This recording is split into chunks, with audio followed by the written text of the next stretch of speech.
still remember one of those moments that kind of just changed my perspective in life was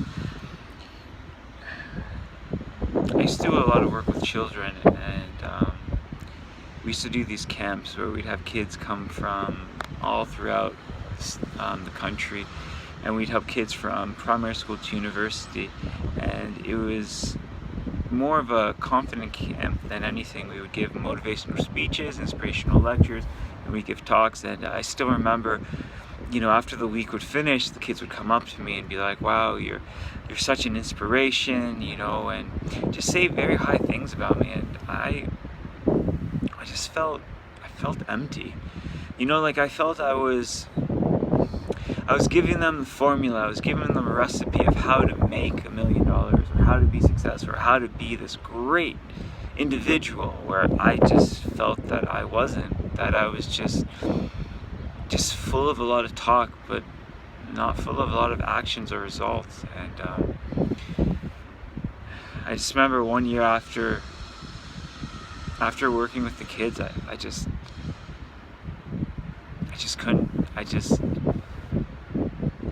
take it anymore. And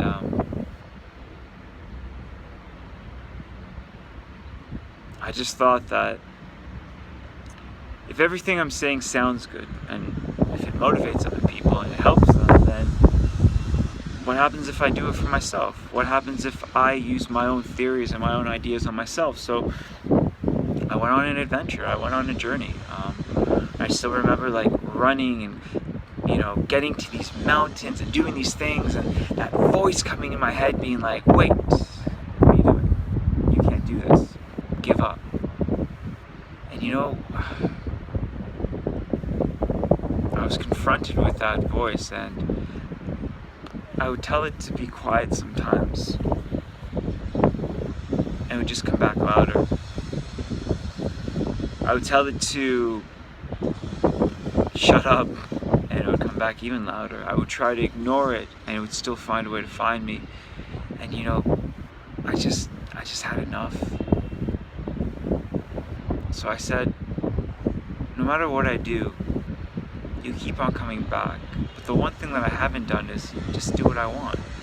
And that's exactly what I did. I climbed those mountains, I went on those bikes, and that voice got quieter and quieter until that voice was no more.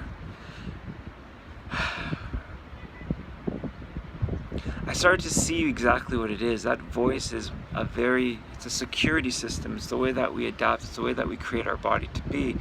Now, that's all fine and good.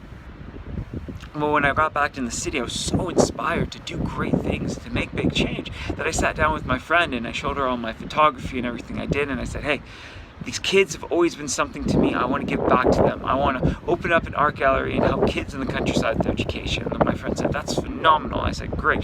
She said, "Let me see what you got." I said, "Sure, no problem." And I showed her my pictures. And she looked through one by one by one. And she looked at me and she said, "Wow, these are horrible." She goes, "People won't buy these. Just try to do something else."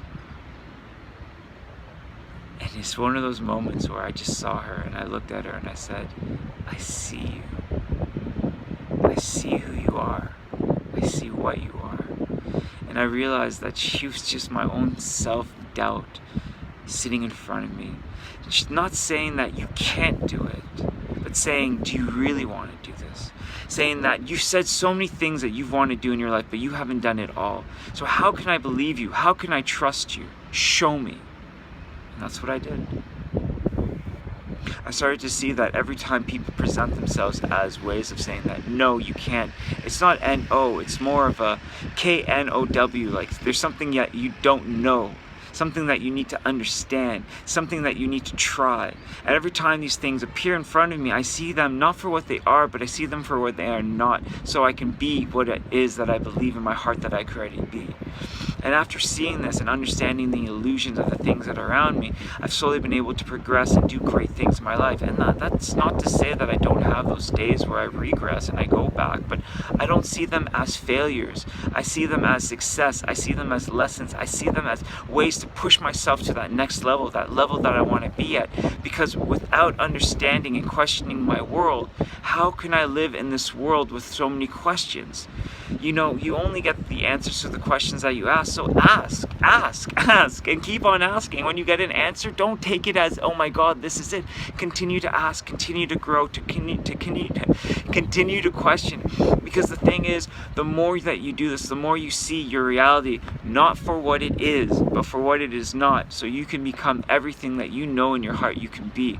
So be you, be true, and understand that all these things around you are just different versions of you that are just trying to help you. But first they're going to question you, first they're going to test you, because they want to make sure that what you do and where you're going to go, that you'll be able to get there, that you'll be able to grow, that you'll be able to be all that you truly wish to be and more. Because in your heart you have the blueprint, and in your soul you have the direction. You can do and be and feel and just create anything that you want to be.